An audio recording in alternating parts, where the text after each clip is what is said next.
Baik, assalamualaikum warahmatullahi wabarakatuh. Perkenalkan, saya Amalia Yasmin Khairunisa, NPM 240640668.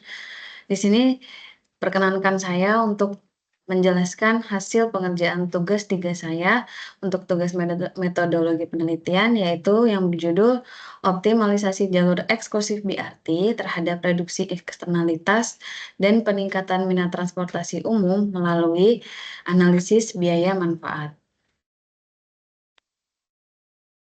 Untuk latar belakangnya sendiri, yaitu dimulai dari dominasi kendaraan pribadi yang menyebabkan kemacetan terjadi di kota-kota besar.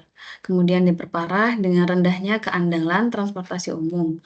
Walaupun sistem pengadaan bus rapid transit sudah diterapkan, namun belum memberikan efek untuk pengurangan kemacetan itu sendiri. Selanjutnya, penerapan jalur eksklusif BRT seperti yang telah dilakukan di Jakarta terbukti mampu meningkatkan efisiensi dan kepastian waktu tempuh. Namun, konversi jalur umum menjadi jalur khusus BRT menimbulkan tantangan, termasuk pengurangan kapasitas lalu lintas campuran dan kebutuhan investasi yang besar.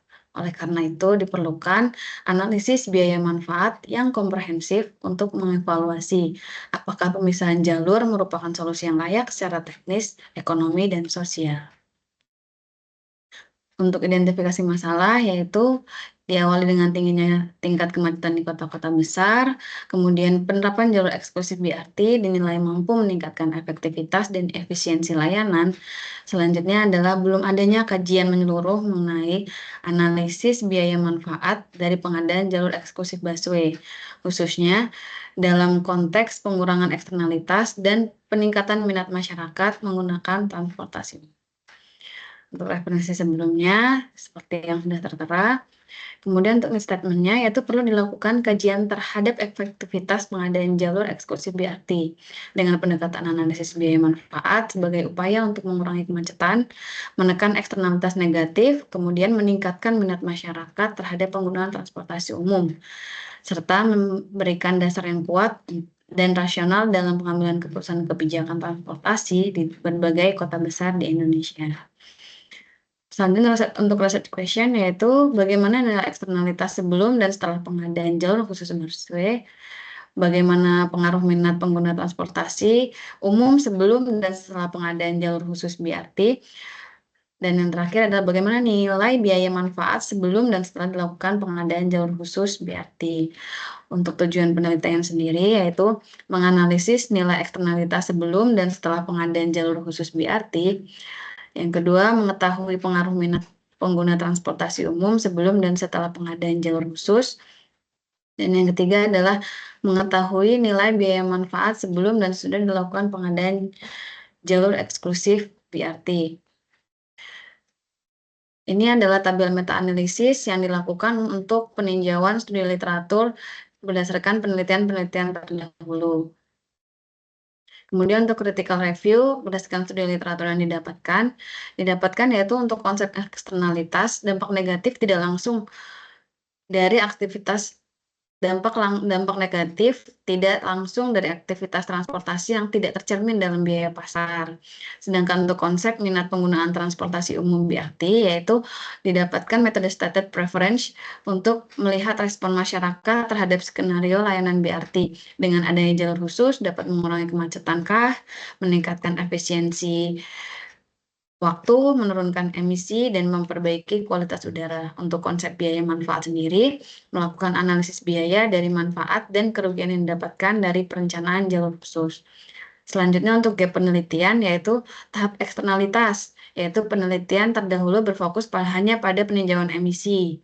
Namun belum ada pembahasan mengenai kerugian yang disebabkan karena dampak kesehatan yang diderita oleh masyarakat akibat tundaan, seperti meningkatnya penyakit batu ginjal yang dikarenakan pengemudi menahan untuk membuang ke toilet. Kemudian selanjutnya adalah gap penelitian. Pada minat pengguna transportasi umum dengan pengadaan jalur khusus masih memungkinkan untuk memperluas cakupan sampel yang menggali lebih dalam mekanisme dampak manfaat lalu lintas pada jalur khusus BRT. Selanjutnya, untuk gap penelitian, untuk gap penelitian biaya analisis, yaitu belum adanya perbandingan yang detail mengenai perbandingan finansial antara ada dan tanpa jalur khusus BRT, sehingga penelitian ini diharapkan mampu untuk mengisi gap yang masih belum terisi pada penelitian-penelitian terdahulu. Kemudian dilanjut untuk research design. Di sini research design yang saya buat adalah mulai dari identifikasi masalah, studi literatur, kemudian perumusan tujuan penelitian, kemudian pengumpulan data. Pengumpulan data dilakukan yaitu data primer dan data sekunder. Untuk data primer yang saya kumpulkan adalah berupa data kuesioner, data survei lalu lintas, dan data wawancara. Untuk data kuesioner, selanjutnya dilanjutkan untuk data sekunder, yaitu data sekunder didapatkan untuk data kependudukan, data lalu lintas pergerakan bus kita, kuantifikasi eksternalitas, dan biaya operasional kendaraan. Untuk penjelasannya akan saya lanjutkan di slide selanjutnya, yaitu penelitian ini mengadopsi pendekatan metode campuran, yaitu mengintegrasi metode pengumpulan dan analisis data dari pendekatan penelitian kuantitatif dan kualitatif menjadi satu kesatuan. Untuk pengumpulan data, yaitu yang pertama populasi dan sampel penelitian. Populasi dalam penelitian ini meliputi penggunaan kendaraan pribadi, mobil dan sepeda motor, serta calon pengguna transportasi umum yang beraktivitas di sepanjang koridor yang direncanakan untuk jalur khusus BRT. Penentuan populasi ini penting karena penelitian berfokus pada pengukuran dampak eksternalitas. Yang selanjutnya adalah studi literatur. Literatur yang digunakan mencakup topik mengenai pengaruh jalur khusus BRT, minat pengguna transportasi, dan analisis biaya manfaat. Identifikasi penelitian terdahulu bertujuan untuk menjadikan dasar indikator pengolahan data pada penelitian. Selanjutnya, untuk kuesioner, yaitu tujuan pengumpulan data adalah untuk mendapatkan data dari masyarakat dan responden ahli berdasarkan kategori tertentu, kemudian data yang diperoleh dijadikan dasar sebagai stated preference terhadap skenario tarif dan waktu tunggu BRT. Kuesioner di sini dibagi menjadi dua fokus responden, yaitu yang pertama masyarakat umum yang berfokus pada stated preference terhadap skenario tarif dan waktu tunggu BRT. Yang kedua ada responden ahli dari kalangan praktisi, akademisi, pemerintah, dan periset dengan format perbandingan berpasangan berbasis AHP. Berikut adalah kuesioner tabel kriteria pemilihan responden, yaitu jenis responden, masyarakat umum, dan responden ahli.